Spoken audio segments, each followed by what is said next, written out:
منقولات.com پڑھیے دنیا بھر کی خبریں اور معلومات دنیا کی مشہور 3 زبانوں میں، اردو، انگلش اور جرمن میگزین کے ساتھ۔ Headquarter Pakistan rangers Sindh میں ایک اعلیٰ سطح کا اجلاس D G rangers Sindh major general Iftikhar Hasan Chaudhry کی زیر صدارت منعقد ہوا، جس میں چہلم کے موقع پر سیکیورٹی کے انتظامات کا حتمی جائزہ لیا گیا۔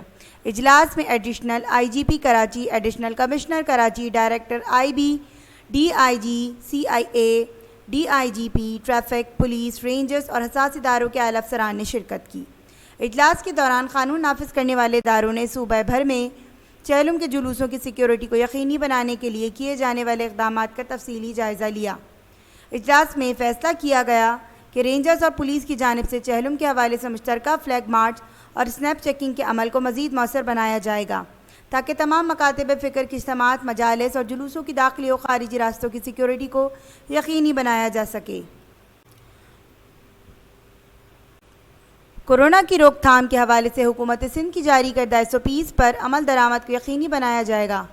اجلاس میں اس بات پر زور دیا گیا کہ صوبائی حکومت کی طرف سے دی گئے احکامات کی روشنی میں مروجہ قوانین اور ضابطۂ اخلاق کی مکمل پاسداری کو ہر ممکن طور پر یقینی بنایا جائے گا اور اس کی خلاف ورزی کرنے والے عناصر کے خلاف سختی سے نمٹا جائے گا۔ اس موقع پر تمام مکاتب فکر کے علماء کرام سے اپیل کی جاتی ہے کہ وہ چہلم کے دوران صوبہ بھر میں امن و امان قائم کرنے میں قانون نافذ کرنے والے اداروں سے بھرپور تعاون کریں۔ اس کے ساتھ ساتھ عوام سے بھی اپیل کی جاتی ہے کہ وہ کسی بھی شرپسند عناصر، مشکوک سرگرمی اور ناخوشگوار واقعے کی فوری اطلاعات تعینات رینجرز اہلکار رینجرز ہیلپ لائن کو فراہم کریں۔ ہمارے پروگرام سوشل میڈیا پہ منقولات کے نام سے آپ دیکھ سکتے ہیں۔ یوٹیوب پہ منقولات کے پروگرام کو لائک کیجئے اور باوقت برخبر رہنے کے لیے ہمارے چینلز کو سبسکرائب کیجئے اور بیل آئیکن کا بٹن دبانا مت بھولیے۔